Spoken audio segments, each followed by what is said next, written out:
नमस्कार दोस्तों, अटल अनुसंधान अकादमी यूट्यूब चैनल में आप सभी का हार्दिक स्वागत है। दोस्तों, सुबह की इस वीडियो में मैं ऐसी सूचनाओं के साथ उपस्थित हूं जो आज के विभिन्न समाचार पत्रों में छाई हुई है एवं विद्यार्थी जीवन के लिए बहुत ही महत्वपूर्ण है। तो देखते हैं ऐसी कौन कौन सी सूचनाएं हैं। दोस्तों, सूचनाओं को शुरू करने से पहले एक महत्वपूर्ण बात आपको बताना चाहूँगा।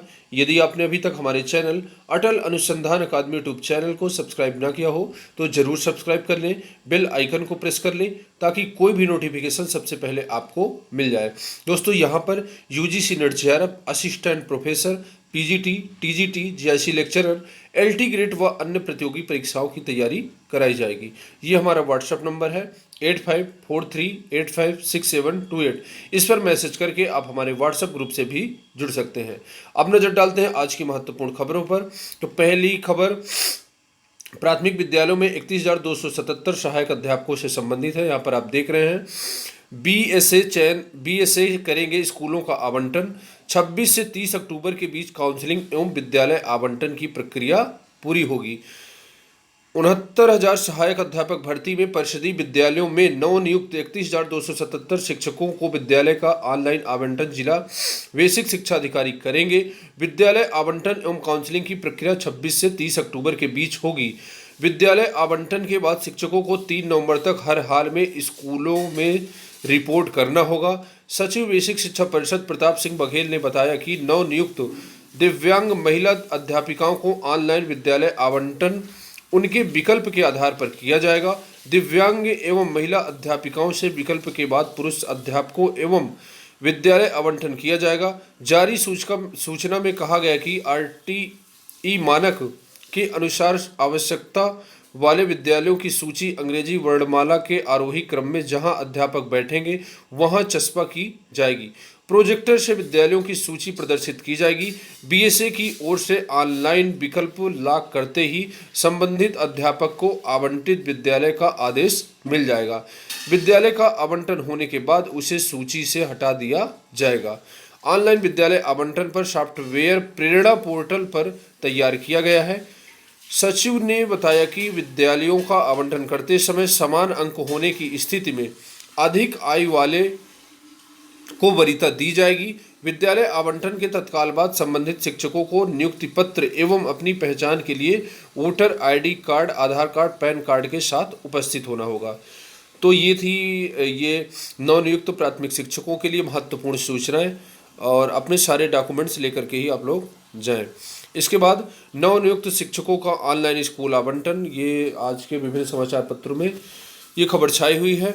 यहाँ पर आप देख रहे हैं अपलोड सॉफ्टवेयर के माध्यम से करने के निर्देश। लॉग इन आईडी व पासवर्ड जल्द ही मुहैया कराया जाएगा। गड़बड़ी करने वालों की एकमात्र जगह जेल, योगी। ये राजकीय विद्यालयों में 3,317 सहायक अध्यापकों से संबंधित खबर है। यहाँ पर आप देख रहे हैं मुख्यमंत्री योगी आदित्यनाथ ने राजकीय माध्यमिक स्कूलों में सहायक अध्यापक के 3,317 रिक्त पदों पर चयनित अभ्यर्थियों को शुक्रवार को फोटो युक्त नियुक्ति पत्र ऑनलाइन जारी किए।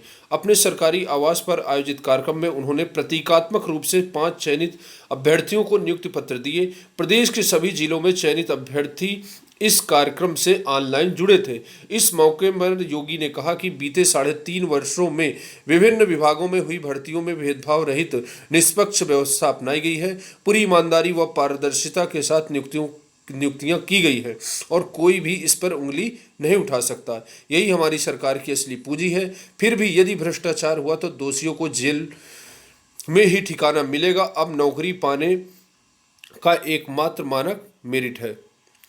मुख्यमंत्री ने कहा कि हमारी सरकार ने 3 लाख से ज़्यादा युवाओं को नौकरी दी है। बीते 6 महीने में कोरोना महामारी के कारण इसमें सुस्ती आई थी, लेकिन अब फिर भर्ती की प्रक्रिया तेज हो गई है। योगी ने कहा टेक्नोलॉजी का प्रयोग कर हम भ्रष्टाचार को पूरी तरह से खत्म करने में जुटे हैं। तो ये कहना है माननीय मुख्यमंत्री योगी आदित्यनाथ जी का। उत्तर प्रदेश की सभी भर्तियां पारदर्शिता एवं निष्पक्षता के साथ की जाती हैं। यही बीजेपी सरकार की असली पूंजी है। इसके बाद दोस्तों, मुख्यमंत्री ने 3,317 सहायक शिक्षकों को दिए नियुक्ति पत्र। नियुक्तियों में गड़बड़ी करने वालों को जेल में ठिकाना मिलेगा, योगी। तो भ्रष्टाचार में यदि कोई आरोपी पाया जाता है तो उसको जेल भेजा जाएगा, माननीय मुख्यमंत्री योगी आदित्यनाथ जी का कहना है। यहाँ पर आप देख रहे हैं मुख्यमंत्री योगी आदित्यनाथ जी ने कहा कि उत्तर प्रदेश में नौकरी हासिल करने में गड़बड़ी करने की कोई गुंजाइश नहीं है। यदि कहीं नियुक्तियों में भ्रष्टाचार हुआ तो दोषियों को जेल ही ठिकाना मिलेगा। उन्होंने शुक्रवार को माध्यमिक शिक्षा विभाग में नव चयनित 3,317 सहायक अध्यापकों को नियुक्ति पत्र वितरण करते हुए कहा कि प्रदेश में अब सरकारी नौकरी पाने का एकमात्र मानक मेरिट है। सभी विभागों में पूरी पारदर्शिता के साथ योग्य अभ्यर्थियों को ही नौकरी मिलेगी। तो एक तरफ तो माननीय मुख्यमंत्री जी कह रहे हैं कि हमारी यही पूंजी है निष्पक्षता और भ्रष्टाचार विहीन, लेकिन यहाँ पर आप देख रहे हैं नियुक्ति पत्र वितरण में नियमों की अनदेखी। परिषदीय स्कूलों में नियुक्ति पत्र पाने वाले 31,277 के चयन पर सवाल उठ रहे हैं।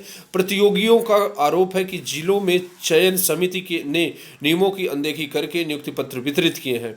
ऐसे अभ्यर्थियों को नियुक्ति पत्र दी गई है जिनके प्राप्तांक संशोधन से मेरिट प्रभावित हुई है। वहीं जो अभ्यर्थी बीटीसी, डीएलएड व बीएड आदि प्रशिक्षण परीक्षाएं उत्तीर्ण नहीं है उन्हें भी नियुक्ति दी गई है। तो दोस्तों यहाँ पर आप देख रहे हैं जो अभ्यर्थी बीटीसी, डीएलएड व बीएड आदि प्रशिक्षण परीक्षाएं उत्तीर्ण नहीं है उन्हें भी नियुक्ति दी गई है। ये अभ्यर्थियों के द्वारा बहुत ही बड़ा इस परीक्षा भर्ती पर आरोप लगाया गया है कि ऐसे अभ्यर्थी जिन्होंने बीएड बीटीसी भी नहीं किया उन लोगों को भी नियुक्ति दी गई है। ये बहुत ही बड़ा आरोप है। 69,000 शिक्षक भर्ती शुरू से ही विवादों के घेरे में है। 31,277 पदों पर चयन नियुक्तियां होने के बाद विवाद और बढ़ गए हैं। कम गुणांक वाले अभ्यर्थियों को जिला आवंटन और अधिक गुणांक वालों को प्रतीक्षारत करने का मामला अभी शांत नहीं हुआ है कि नियुक्ति में नियमों को धता बताने का विवाद सामने आया है। 67,867 सूची के अभ्यर्थी इन प्रकरणों को लेकर शुक्रवार को परिषद मुख्यालय पहुंचे। नागेंद्र तिवारी, सुमित कुशवाहा, लक्ष्मीकांत, प्रदीप मिश्र आदि मौजूद रहे। संयुक्त सचिव विजय शंकर मिश्र से मुलाकात की। प्रतियोगियों का कहना है कि कई ऐसे अभ्यर्थियों को नियुक्ति पत्र दिए गए हैं जो प्रशिक्षण परीक्षा ही उत्तीर्ण नहीं है। कुछ ने परीक्षा फॉर्म में पूर्णांक व प्राप्तांक गलत भरा था, उन्हें भी मेरिट सूची में जगह मिली है। वहीं कई की अनिवार्य योग्यता 22 दिसंबर 2018 के बाद की है, फिर भी वे नियुक्ति पाने में सफल रहे। प्रतियोगियों का कहना है कि जिला स्तर काउंसलिंग में मेरिट प्रभावित करने वाले संशोधनों को अमान्य नहीं किया गया। उन्होंने सचिव को करीब 1 दर्जन ऐसे अभ्यर्थियों की सूची सौंपी है जिनका चयन नहीं होना चाहिए था लेकिन वे नियुक्ति पत्र पा चुके हैं। संयुक्त सचिव ने संबंधित जिलों से इस मामले में रिपोर्ट लेने का आश्वासन दिया है। तो दोस्तों इस भर्ती प्रक्रिया पर बहुत ही बड़ा आरोप है। फॉर्म आने से लेकर के अब तक विवादों में ही फंसी रही है ये भर्ती और इन्हीं कारणों से इतना लेट लतीफ हो पाया है। अभी भी अभ्यर्थियों द्वारा अनेक प्रकार के आरोप लगाए जा रहे हैं। जितने अभ्यर्थी हैं उतने प्रकार के आरोप हैं, उतने प्रकार की समस्याएं हैं। तो एक एक अभ्यर्थी की समस्याओं को सुनना और उनको संतुष्ट करना कहीं न कहीं से कठिन कार्य भी है। फिर भी जो है इन सभी को संतुष्ट करना आयोग का, सरकार का एक उद्देश्य होना चाहिए। सभी अभ्यर्थियों को संतुष्ट करना चाहिए। इसके बाद बीएसए करेंगे स्कूलों का आवंटन। बेसिक शिक्षा परिषद ने कहा 26 से 30 अक्टूबर के बीच काउंसलिंग व विद्यालय आवंटन की प्रक्रिया होगी पूरी। इसके बाद अगली महत्वपूर्ण खबर है, हजारों अल्पसंख्यक छात्रों की छात्रवृत्ति पर लटकी तलवार। अल्पसंख्यक समुदाय के हजारों विद्यार्थियों को स्कॉलरशिप से वंचित रह जाने का डर सता रहा है। जिले के, ये लखनऊ की न्यूज है, 4,659 शैक्षिक संस्थानों ने यूडायस कोड लिया है लेकिन मात्र 343 संस्थानों ने केवाईसी अपडेट को आवेदन किया है। 4,316 ने केवाईसी अपडेट कराने में दिलचस्पी नहीं दिखाई है। नेशनल स्कॉलरशिप पोर्टल पर राजधानी सहित कई जिलों के शैक्षिक संस्थानों के पंजीकरण केवाईसी सत्यापन की गति बहुत धीमी है। अधिकांश ने आवेदन ही जमा नहीं किए हैं। तो दोस्तों ऐसी स्थिति में तो विद्यालयों का तो कुछ नहीं होना, छात्रों का नुकसान होना है।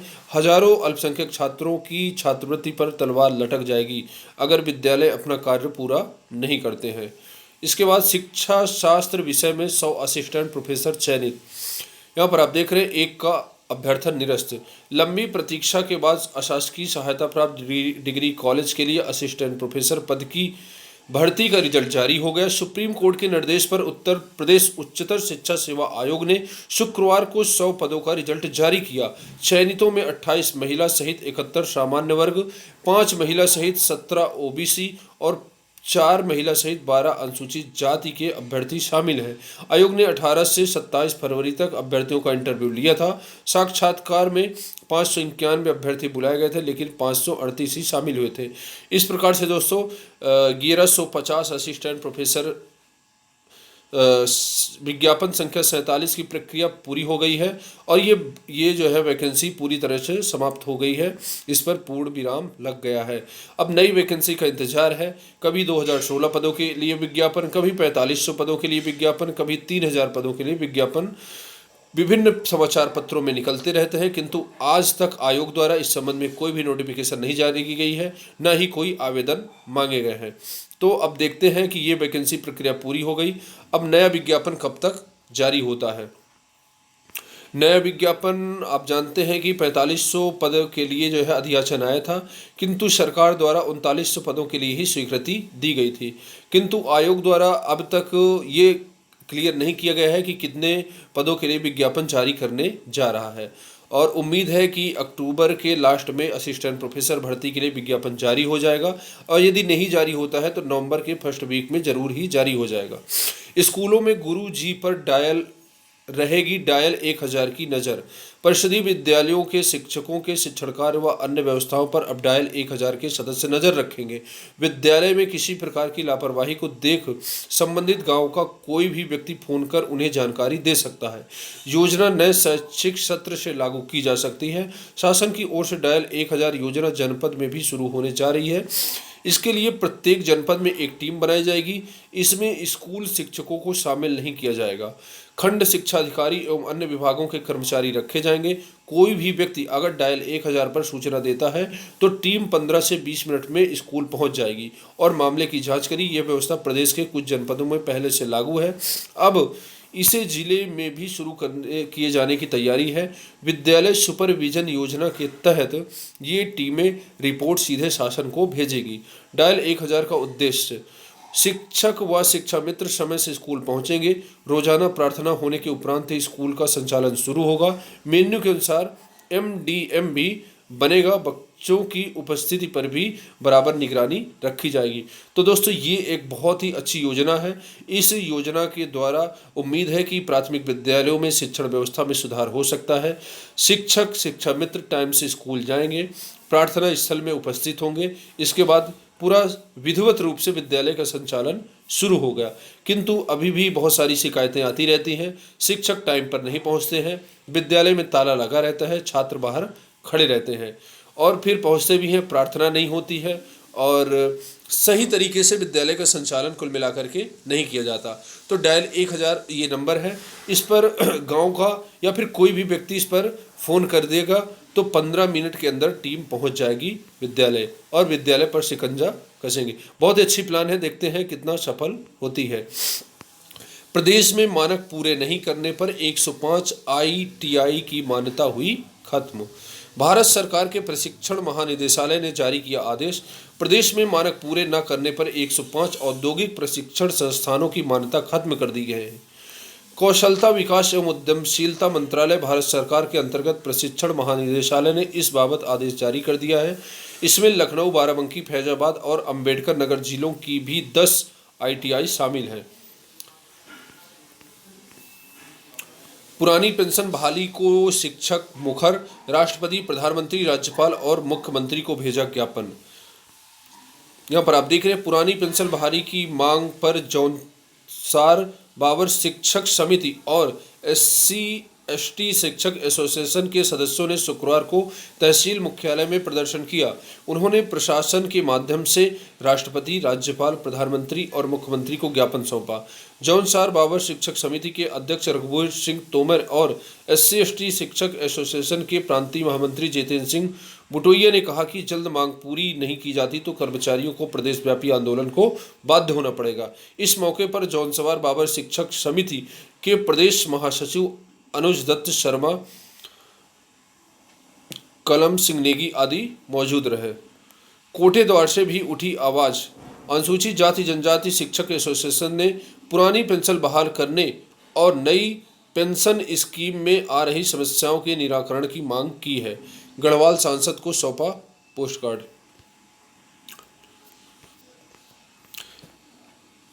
एसटी के 17,000 विद्यार्थियों के लिए दिवाली का तोहफा। अनुसूचित जनजाति के 17,000 विद्यार्थियों के लिए शीघ्र ही दिवाली का तोहफा मिलेगा। केंद्र सरकार ने छात्रवृत्ति एवं शुल्क प्रतिपूर्ति योजना के तहत भुगतान किए के लिए 14.65 करोड़ रुपए दे दिए हैं। भुगतान के लिए जरूरी प्रक्रिया प्रारंभ कर दी गई है। ग्राम विकास अधिकारी के रिक्त पद भरने के लिए जवाब तलब। हाईकोर्ट ने प्रतीक्षा सूची की चयन आयोग से मांगी जानकारी। हाईकोर्ट ने ग्राम विकास अधिकारियों के रिक्त पदों को भरने के लिए प्रतीक्षा सूची तैयार करने के संबंध में उत्तर प्रदेश कर्मचारी चयन आयोग लखनऊ से जानकारी मांगी है। कोर्ट ने 10 नवंबर तक आयोग को इस बारे में जानकारी देने का निर्देश दिया है। धर्मराज और 13 अन्य की याचिकाओं पर यह आदेश न्यायमूर्ति अजय भानोट ने दिया है। याचिकागण का कहना है कि आयोग ने ग्राम विकास अधिकारियों के 3,587 पदों का विज्ञापन 2018 में जारी किया था। याचिकागण इसमें चयनित नहीं हो सका। पदों पर नियुक्ति के बाद भी कई पद भरे नहीं जा सके। याचिकागण ने मेरिट के अनुसार इन रिक्त पदों पर नियुक्ति की मांग को लेकर हाईकोर्ट में याचिका दाखिल की थी। हाईकोर्ट ने 9 अगस्त 2018 को आयोग को याचिकागण के दावे पर विचार करने का आदेश दिया। इस आदेश के खिलाफ आयोग ने पुनर्विचार अर्जी कोर्ट में दाखिल कर दी। यूपी बोर्ड में बस्ते का बोझ कम करने पर मंथन शुरू। यहाँ पर आप देख रहे हैं नई शिक्षा नीति के साथ कदम ताल के लिए यूपी बोर्ड ने बस्ते का बोझ कम करने की दिशा में कवायद शुरू कर दी है। बोर्ड ने पाठ्यक्रम समितियों का गठन करके इस पर मंथन शुरू कर दिया है कि आखिर आगे चलकर पाठ्यक्रम और कितना कम किया जा सकता है। अटकलें लग रही हैं कि 50% तक की कटौती की जा सकती है। नई शिक्षा नीति में आधा होगा यूपी बोर्ड का पाठ्यक्रम। विशेषज्ञों की टीम मंथन सुझाव पर शासन की राय के बाद होगा फैसला। 69,000 शिक्षक भर्ती में दिव्यांग आरक्षण के कोर्ट के आदेश के अधीन। हाई कोर्ट की लखनऊ पीठ ने 69,000 शिक्षक भर्ती के मामले में दिव्यांग अभ्यर्थियों को 4% आरक्षण लाभ दिए जाने की याचिका पर दिए गए आदेश में कहा है कि याचिका में उठाए गए मुद्दे की विषय वस्तु के संबंध में पक्षकारों द्वारा की गई कोई कार्रवाई याचिका के अंतिम परिणाम या कोर्ट के अग्रिम आदेशों के अधीन होगी। इस मामले पर राज्य सरकार की तरफ से जवाबी हलफनामा पेश किया जा चुका है। न्यायमूर्ति राजन राय ने यह आदेश याची रामकिशोर व अन्य दिव्यांग अभ्यर्थियों की याचिका पर दिया है। यूपीएससी ने घोषित किए सिविल सेवा प्री के नतीजे। संघ लोक सेवा आयोग ने सिविल सेवा प्रारंभिक परीक्षा के नतीजे घोषित कर दिए हैं। 4 अक्टूबर को ही प्रारंभिक परीक्षा के नतीजों को यूपीएससी के वेबसाइट पर देखा जा सकता है। फर्जी सेना भर्ती निकाली। लखनऊ सहित 13 जिलों के अभ्यर्थी निशाने पर रहे सावधान। सोशल मीडिया पर एक ओपन भर्ती का कार्यक्रम वायरल। सेना की कोई भर्ती निकट भविष्य में नहीं है प्रस्तावित। कोविड-19 के कारण जहां एक ओर सेना की भर्ती प्रक्रिया पर ब्रेक लग गया है, वहीं अब जालसाज सेना भर्ती के नाम पर फर्जीवाड़ा कर रहे हैं। अभी इस साल फरवरी में हुई सेना भर्ती कार्यालय लखनऊ की लिखित परीक्षा भी नहीं हुई थी कि सोशल मीडिया पर एक और ओपन भर्ती का कार्यक्रम वायरल हो गया। इसमें लखनऊ सहित 13 जिलों के अभ्यर्थियों के लिए रैली की संभावित तारीख भी तय कर दी गई है। तो दोस्तों, ये फर्जीवाड़ा से आप दूर रहें। और शैक्षिक सत्र 2021-22 से एमफिल पाठ्यक्रम समाप्त। राष्ट्रीय शिक्षा नीति में भी एमफिल पाठ्यक्रम को समाप्त करने की संस्तुति। उच्च शिक्षा विभाग ने राष्ट्रीय शिक्षा नीति 2020 के तहत प्रदेश के सभी राज्य विश्वविद्यालयों में शैक्षिक सत्र 2020-21 से एमफिल पाठ्यक्रम समाप्त करने का निर्णय किया है। तो इस प्रकार से दोस्तों, नए शिक्षा सत्र से ये एमफिल का पाठ्यक्रम समाप्त कर दिया जाएगा। तो दोस्तों, आज के लिए बस इतना ही। मिलते हैं नेक्स्ट वीडियो में। पूरा वीडियो देखने के लिए बहुत बहुत सा धन्यवाद। यदि वीडियो आपको अच्छा लगा हो, वीडियो को लाइक करिए, सब्सक्राइब करिए एवं अधिक से अधिक लोगों के बीच में शेयर करिए। धन्यवाद।